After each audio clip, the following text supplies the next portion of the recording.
పేరెంట్స్ది. పిల్లలు తప్పు చేస్తే ఆ తప్పు పేరెంట్స్ది. మా పిల్లలు ఆగవాయ్ బుద్ధిగా బడికెళ్ళి చదువుకుంటుంటే మా పిల్లలు ఏం తప్పు చేశారండి? బడికెళ్ళి చదువుకుంటున్నారా?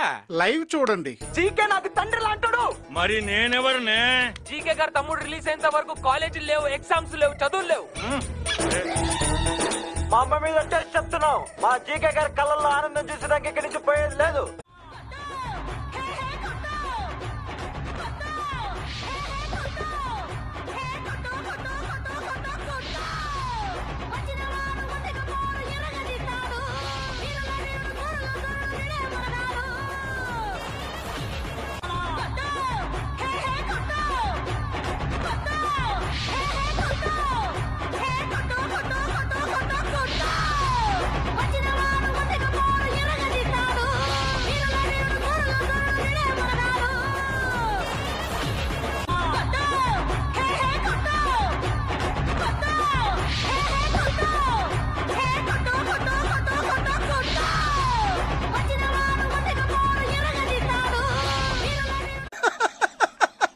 వేసేసాడు, బాగా వేసేసాడు.